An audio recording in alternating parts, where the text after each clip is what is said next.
क्या आप नया ईवी स्कूटर खरीदना चाह रहे हैं? क्या सोच रहे हैं कि कौन सा स्कूटर लूं और क्या चीज ऐसा होना चाहिए, क्या ऐसे सवाल होने चाहिए आपके जो आप स्कूटर कंपनी से पूछ सकें? तो मैं आपके लिए जबरदस्त वीडियो लेकर के आया हूं। क्या चीज देखें तो जो आपके लिए सही हो और आप स्कूटर खरीद सकते हैं।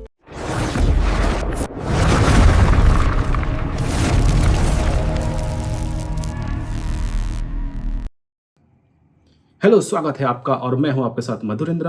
और आज हम बात करने वाले हैं कि कौन सा स्कूटर, कौन सा ईवी आपके लिए बेहतर होगा और स्कूटर ईवी स्कूटर खरीदने से पहले किन चीज़ों का ध्यान रखना जरूरी होता है। तो सबसे पहले हम बात करेंगे पॉइंट वाइज, पॉइंट 1 से लेके पॉइंट 10 तक मैं 10 पॉइंट में आपको समझाने की कोशिश करूंगा कि किन किन चीज़ों को आपको देखना जरूरी है। क्या आप सिर्फ रेंज देख करके स्कूटर खरीदना चाहेंगे? नहीं।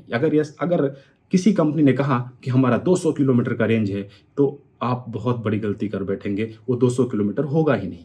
रियल सड़क पे क्या रेंज मिलती है वो आपको चलाने के बाद अनुभव होगा, या जिन्होंने चलाया है उनसे जब बात करेंगे तब पता चलेगा। तो पॉइंट नंबर 1, सबसे पहले आपको देखना है बैटरी। जितनी बड़ी बैटरी उतनी ज्यादा एनर्जी स्टोर होगी और उतनी ज्यादा रेंज आपको मिलेगी। लेकिन सिर्फ बैटरी साइज को देखकर स्कूटर मत खरीदिए। मेरा जो आपको सलाह है कि सिर्फ बैटरी साइज देखकर मत खरीदिए, उसके साथ साथ में आप उसके रेंज को देखिए। पॉइंट नंबर 2 है हमारा उसका रेंज। बैटरी हो गया, यानी कि जितनी बड़ी बैटरी उतना ज्यादा रेंज, लेकिन रेंज पे ही बात नहीं बन जाती है। अब रेंज क्या होता है? कंपनी आपको बताती है IDC रेंज, लेकिन जो सड़क पे रियल रेंज मिलती है वो अलग होती है। और रियल जो रेंज है वो आपके speed, traffic, weight, temperature, riding style, इन सब पे निर्भर करता है कि आपको क्या रेंज मिल रही है।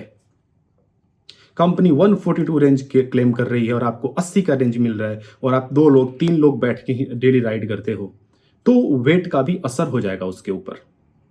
सपोज अगर कंपनी 200 किलोमीटर लिख रही है तो असल में आपको लगभग 150 से 170 किलोमीटर तक ही रेंज मिलेगा। 142 140 लिखती है बिडा VX2 प्लस, लेकिन 100 का रेंज ही मिलता है। तो रेंज की जो बात होती है वो आपके ऊपर डिपेंड करेगा क्या रेंज आपको मिलने वाला है। अब बात कर लेते हैं कंपनी मोटर के बारे में क्या कहती है। Motor 3 kilowatt, 4 kilowatt, 6 kilowatt, 8 kilowatt, इनके मोटर्स आते हैं। और ये जो मोटर हैं, जितने पावरफुल मोटर्स होंगे स्कूटर्स को उतना फास्ट बनाते हैं। लेकिन कंट्रोल अगर अच्छा नहीं है तो बैटरी भी जल्दी खत्म हो सकती है और मोटर भी जल्दी खराब हो सकते हैं। आपकी राइडिंग स्टाइल बेहतर होनी चाहिए, आपके राइड मोड बेहतर होने चाहिए, तो उस हिसाब से आप बेहतर रेंज निकालते हैं और बेहतर स्कूटर निकालते हैं। तो अब हम बात कर लेते हैं यहाँ पे राइड मोड की। आपको पता है हर स्कूटर में राइड मोड आता है, सबके अलग अलग मोड है। इको मोड होता है, पावर मोड होता है, स्पोर्ट्स मोड होता है, राइड मोड होता है। अगर आपको मैक्सिमम रेंज चाहिए, बहुत सारा जाते आप चाहते हैं कि रेंज अच्छी आए, तो आपको इको मोड में चलना होगा। 40 के ऊपर स्पीड में नहीं जाना होगा। लेकिन अगर आपको स्पीड चाहिए तो ऑब्वियस सी बात है रेंज कम होगा, बैटरी जल्दी खत्म होगी। अब बात कर लेते हैं फास्ट चार्जिंग की। जो पॉइंट नंबर 4 है वो है चार्जिंग टाइम। चार्जिंग टाइम भी बहुत जरूरी है। आप कंपनी से पूछिए कि ये स्कूटर चार्जिंग में कितना टाइम लगाता है। फास्ट चार्जिंग अगर सपोर्टेड है तो कितना टाइम लगेगा, घर पे इसी DC चार्जर है तो कितना टाइम लगेगा। अगर स्कूटर 6 घंटे लेता है और दूसरा सिर्फ 2 घंटे में चार्ज हो रहा है तो कौन ज़्यादा प्रैक्टिकल होगा, सोचिए। आपके लिए अगर कोई क्लेम कंपनी कहती है मेरा 6.5 घंटे में फुल चार्ज होता है और एक तरफ 3 घंटे में फुल चार्ज हो रही है बैटरी, तो आपके लिए बेहतर तो 3 घंटे वाली होगी। तो चार्जिंग का भी मेन पॉइंट रहेगा, आपको इसको भी दिमाग में रख के जाना होगा। अगर आपके घर में मल्टी स्टोरी बिल्डिंग में रहते हैं और पार्किंग सॉकेट नहीं है पार्किंग में, तो हमेशा आप रिमूवेबल बैटरी वाला स्कूटर ही चुनिए, जैसे कि विडा VX2 प्लस के साथ में आ रहा है और ऑर्बिटर TVS का, उनके साथ भी रिमूवेबल बैटरी आती है।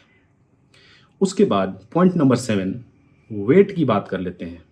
2 लोग बैठे हैं, बूट आपका भरा हुआ है, ज़्यादा वेट मतलब ऑब्वियस सी बात है कम रेंज। इसलिए कंपनी की रेंज हमेशा अकेले राइडर पर टेस्ट होती है। एक राइडर को बिठाया जाता है और कंपनी अपना रेंज टेस्ट करती है। तो वेट भी मायने रखता है। मैं खुद अगर 2 लोगों को बिठा करके अपने 2 बच्चों को, वाइफ़ को बिठा के स्कूल बच्चों को छोड़ने जाता हूँ, तो मेरे सिर्फ़ 4 किलोमीटर में कंपनी इको मोड में भी 6% बैटरी ले लेती है। तो ये बहुत जानना ज़रूरी है, ये सारी चीज़ें समझना ज़रूरी है कि आपके ऊपर डिपेंड करता है रेंज और बैटरी। अब समझिए कंपनी क्या सॉफ्टवेयर अपडेट देती है। कंपनी के अंदर जो स्क्रीन लगे हुए हैं, आजकल जो सब सिर्फ़ स्कूटर नहीं बन रहे हैं। लोग स्कूटर के साथ-साथ में स्कूटर को स्मार्टफ़ोन मान के चल रहे हैं, कि उसमें गूगल मैप हो, सारे कनेक्टेड फीचर्स हो उसके अंदर, स्टोरेज हो उसके अंदर ब्लूटूथ हो, नेविगेशन हो, टर्न बाय टर्न नेविगेशन सब में आ रहा है लगभग, लेकिन गूगल मैप सपोर्ट करती है कि नहीं, इंटरनेट सपोर्ट करती है कि नहीं, ये सारी चीज़ें लोग देखते हैं। बट जैसे कि एथर में है, उनका एथर स्टैक पेमेंट के साथ में आता है, बट काफ़ी चीज़ें सपोर्ट करता है। लोग लेते हैं, काफ़ी लोग नहीं लेते हैं। साथ ही साथ इसके बाद जो अब आपको तो हाईटेक चीज़ें हो गई सॉफ्टवेयर की। अब यहाँ समझने की ज़रूरत है कि कंपनी बूट स्पेस कितना दे रही है, डिक्की में कितना स्पेस है, डिक्की में टोटल कितना स्पेस बन रहा है, उस हिसाब से भी आप तय करिए। जैसे कि मैंने अलग-अलग वीडियोज़ में बताया है कि अलग-अलग कंपनीज़ के, जैसे हम बात कर लेते हैं विडा VX2 प्लस का, इसका बूट स्पेस कितना होता है। उसके बाद हम बात कर लेते हैं टीवीएस का बूट स्पेस ऑब्वियस सी बात है, बैटरी रिमूवेबल नहीं है, बैटरी उसके नीचे होती है और काफ़ी स्पेस मिल जाता है।